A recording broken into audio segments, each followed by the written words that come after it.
Halo, kembali lagi di channel Hakim Story, sebuah channel yang mengajarkan masa lalu dengan cara masa kini.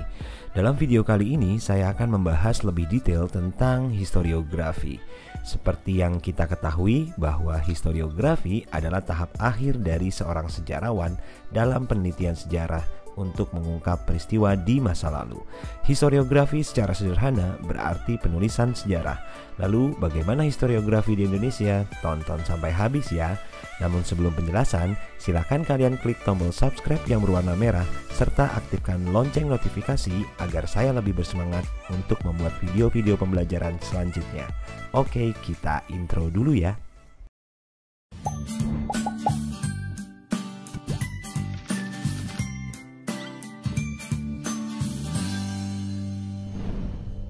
Secara etimologi, historiografi berasal dari dua suku kata, yaitu historia dan graf, yang berarti sejarah penulisan.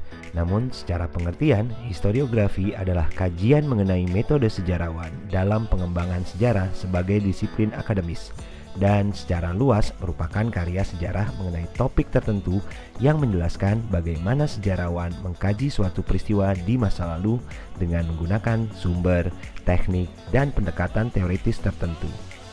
Menurut Louis Gottschalk, historiografi memiliki 4 pengertian. Yang pertama, historiografi adalah bentuk dari publikasi. Yang kedua, historiografi adalah hasil pemikiran yang dituangkan baik dalam lisan maupun tulisan. 3. Historiografi adalah proses dari penulisan sejarah. Keempat, historiografi adalah karya ilmiah dalam bidang kesejarahan. Di dalam historiografi juga terdapat aturan atau kaidah yang harus diterapkan oleh seorang peneliti sejarah, yaitu 1. Kronologis, yang berarti historiografinya harus berurutan dari satu peristiwa ke peristiwa yang lain yang saling berhubungan. 2. Akurasi, yang berarti sumber-sumber yang digunakan oleh sejarawan dapat dipercaya atau telah melalui proses verifikasi. Ketiga, objektif, yang artinya para sejarawan dalam menjelaskan harus sesuai dengan fakta dan kenyataan. Berbicara tentang historiografi di Indonesia berarti berbicara perjalanan sebuah bangsa dari seberapa banyak bukti tertulis yang ditemukan hingga saat ini.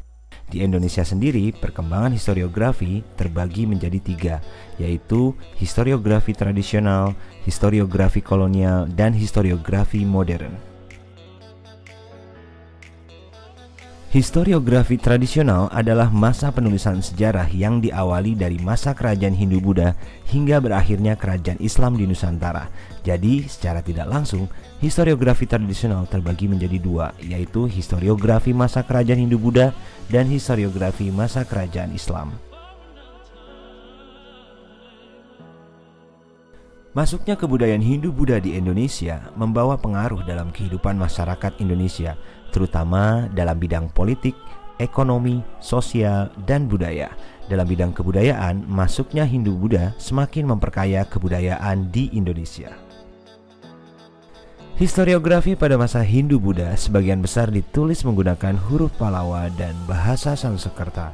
Adapun ciri-ciri dari historiografi pada masa Hindu-Buddha, yang pertama, karya historiografi tradisional masa Hindu-Buddha biasanya berupa terjemahan dari naskah-naskah India seperti kisah Ramayana dan Mahabharata.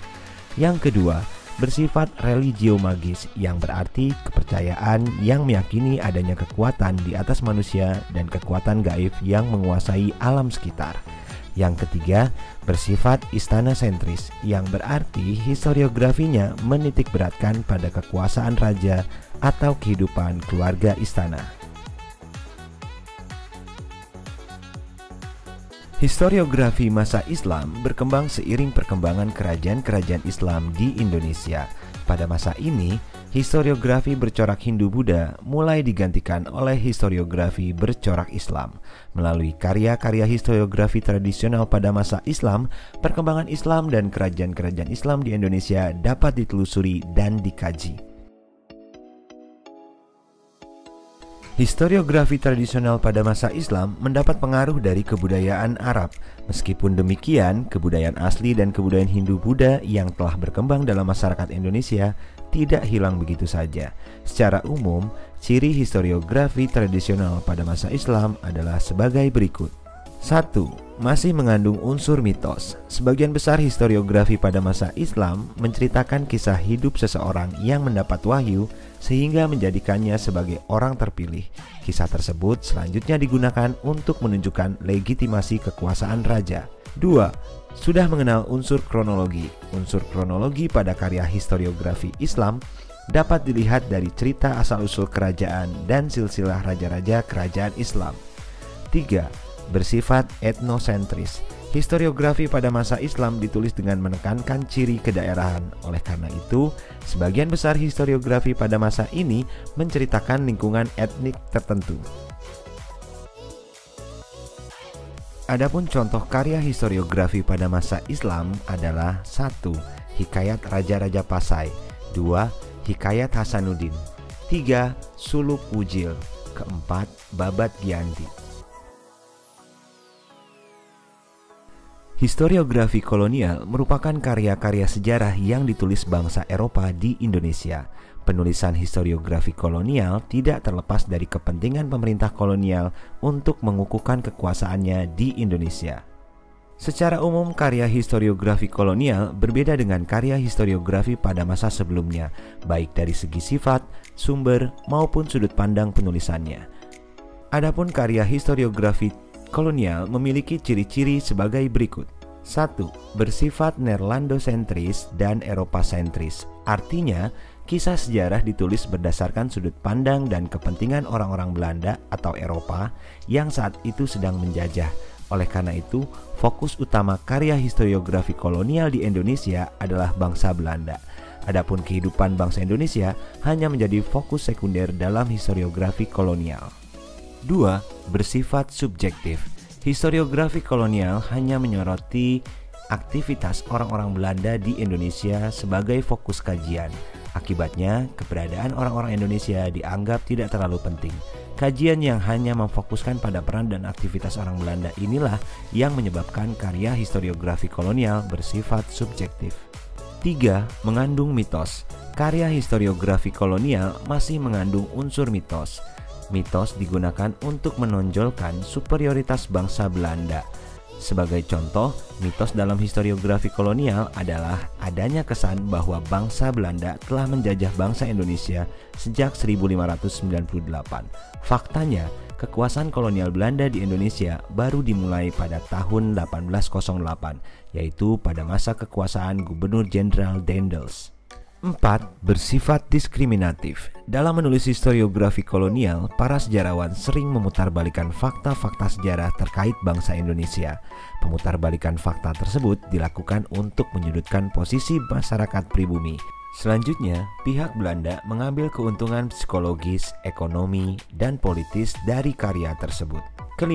Mengabaikan sumber lokal. Dalam menulis karya historiografinya, para sejarawan kolonial menggunakan sumber berupa arsip dan dokumen-dokumen pemerintah kolonial Belanda. Sementara itu, sumber-sumber lokal dari Indonesia seperti babat, hikayat, kronik, dan sumber-sumber lisan sering diabaikan. Penulisan sejarah modern oleh orang-orang Indonesia sudah dimulai sejak masa pergerakan nasional. Pada masa itu, muncul tokoh-tokoh intelektual yang berusaha memikirkan nasib bangsanya. Setelah kemerdekaan, pada tahun 1957, para sejarawan dan pengamat sejarah mengadakan Kongres Sejarah Nasional I di Yogyakarta. Historiografi modern atau historiografi kritis dapat diartikan sebagai karya sejarah yang ditulis para sejarawan akademik atau sejarawan yang telah berpikir modern. Historiografi modern merupakan bentuk dekolonisasi terhadap karya historiografi kolonial. Historiografi modern merupakan periode baru dalam perkembangan historiografi di Indonesia. Historiografi modern ditulis oleh bangsa Indonesia sendiri. Meskipun demikian, historiografi modern berbeda dengan historiografi tradisional. Apa yang membedakan historiografi modern dengan historiografi tradisional? Berikut ciri-ciri historiografi modern. 1. Bersifat Indonesia sentris. Artinya, penulisan sejarah di Indonesia diinterpretasikan berdasarkan sudut pandang dan kepentingan bangsa Indonesia. Historiografi yang bersifat Indonesia sentris juga disebut historiografi nasional.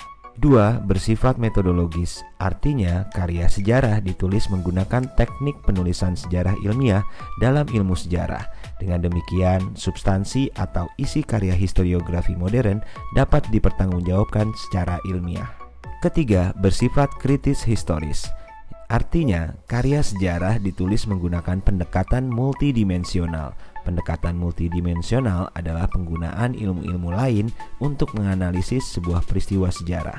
Dengan menggunakan pendekatan multidimensional, kita dapat melihat sebuah peristiwa dari sudut pandang politik, sosial, ekonomi, dan budaya. Keempat, menggunakan sumber lokal dan kolonial. Dalam menyusun karya historiografi modern, sejarawan Indonesia tidak hanya menggunakan sumber kolonial berupa arsip dan dokumen, tetapi mereka juga menggunakan sumber lokal. Sumber lokal yang digunakan tidak hanya babat, tetapi juga hikayat, berita Tiongkok, dan sumber-sumber arkeologi. Sejarawan melakukan perbandingan antara sumber kolonial dan lokal untuk mendapatkan fakta sejarah yang kredibel. Kelima, pelaku sejarah luas dan beragam. Historiografi modern tidak hanya mengkaji sejarah orang-orang besar. Historiografi modern mulai memperluas objek kajian dan tidak hanya terpaku pada orang-orang besar. Historiografi modern juga mengkaji peran dan kondisi sosial ekonomi rakyat kecil. Demikian penjelasan mengenai historiografi. Semoga bermanfaat dan sampai jumpa di story selanjutnya.